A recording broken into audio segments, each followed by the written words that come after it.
იცით, რომ კოლ-ცენტრების გარდა საქართველოს კიდევ ერთ საერთაშორისო თაღლითურ ქსელში შეიძლება იყოს ჩართული.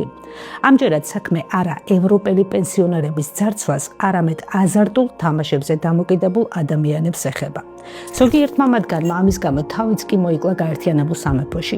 არადა ლუდომანების დასაცავად იქ სპეციალური პროგრამა მუშაობს.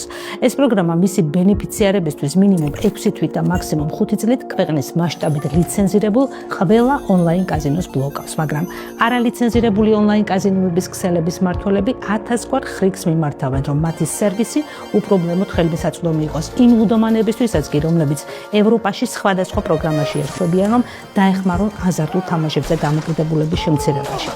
სქემა ასე მუშაობს. ევროპის იმ ქვეყნებში, სადაც ულიცენზიოდ ონლაინ კაზინოების ფუნქციონირება დანაშაულია, საქართველოსთან დაკავშირებულ კომპანიებს ონლაინ გემბლინგის შავი ბაზარი აქვთ გაჩაღებული. საუბარია კომპანია სანტედას ქსელზე, რომელიც ოფშორში, კერძოდ კიურასაოში მიღებული ლიცენზიით არალეგალურად ამუშავებს ონლაინ კაზინოების ქსელს ევროპის მთელ ქვეყნებში, მაგალითად გაერთიანებულ სამეფოში.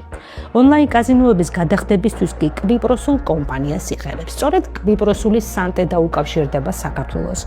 ეს კომპანია 2020 წელს საქართველოს მოქალაქე მუნისე ჩიმახიძემ დააფუძნა, რომელიც ქართველი ბიზნესმენის ლაშა მელაძის მეგობარია. მელაძის კვიპროსული კომპანია სანდერსპინის ყოფილი დირექტორი იმავე პოზიციაზე კომპანია სანტედაშიც მუშაობდა. ამასთან მელაძე საქართველოში მოქმედი საერთაშორისო კომპანია აპგეიმინგის ერთ-ერთი დამფუძნებელია.